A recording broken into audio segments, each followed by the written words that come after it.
அன்பு நண்பர்களே, அனைவருக்கும் அன்னை சமையல் உமாவின் அன்பான வணக்கங்கள். இன்னைக்கு அன்னை சமையலில் பார்க்க போகிறது மாங்காய் பச்சடி.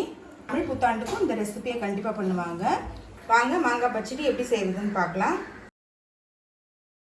இப்போ 3 மாங்காய். இப்போ இதை தோல் சீவிக்கணும். நீங்கள் விருப்பப்பட்டீங்கன்னா தோலோடவே கூட போட்டுக்கலாங்க. தோல் இல்லாமல் போட்டிங்கன்னா நல்ல ஜாம் டேஸ்ட்டில் இருக்கும்.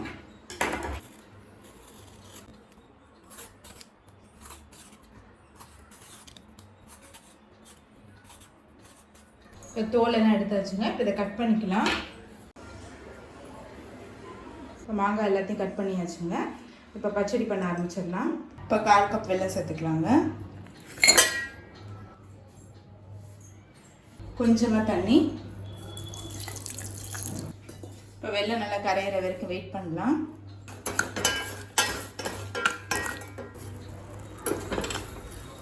இப்போ நல்லா வெல்லம் கரைஞ்சிருச்சு. இப்போ இதை வடிகட்டி தனியாக எடுத்து வச்சுக்கலாம். கடாயில் தேவையான அளவு எண்ணெய், 1 டீஸ்பூன் கடுகு, 1/4 டீஸ்பூன் உளுந்து, கொஞ்சம் கருவேப்பிலை,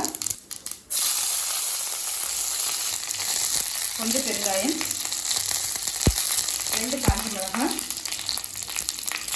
அடுத்தது இதில் மாங்காய் சேர்த்துக்கலாங்க.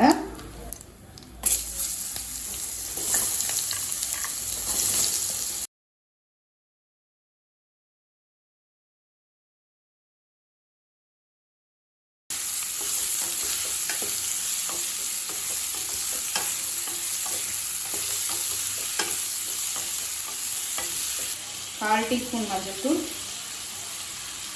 1/2 டீஸ்பூன் மிளகாய்த்தூள், தேவையான அளவு உப்பு.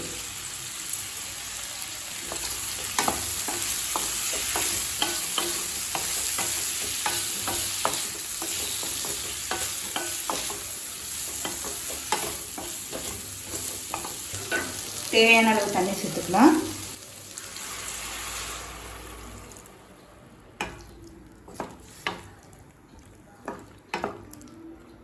மாங்காய் நல்லா வேகிற வரைக்கும் வெயிட் பண்ணலாங்க.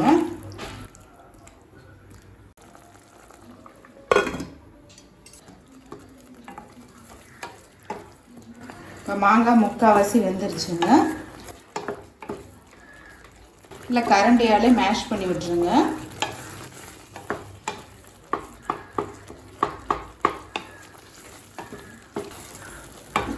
இப்போ மாங்காய் பாருங்கள் நல்லாவே வெந்துருச்சு. வடிகட்டி வச்சிருக்க வெள்ளை கரைசல் இதில் சேர்த்துக்கலாம். நல்லா திக்காக கரைச்சிக்கோங்க. இப்போ நல்லா மிக்ஸ் பண்ணிக்கலாம்.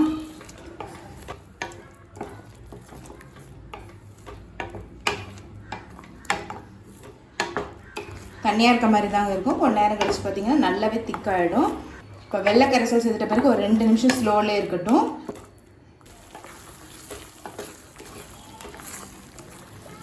வெல்லம் சேர்த்துட்டு பாருங்க நல்லாவே திக்காயிடுச்சுங்க.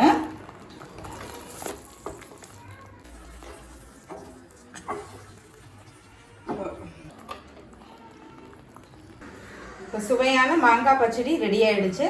ரெசிபியை ட்ரை பண்ணி பாருங்க, கண்டிப்பாக உங்களுக்கே பிடிக்கும். ரெசிபி பிடிச்சிருந்ததுன்னா வீடியோவை லைக் பண்ணுங்க, கமெண்ட் பண்ணுங்க, ஷேர் பண்ணுங்க.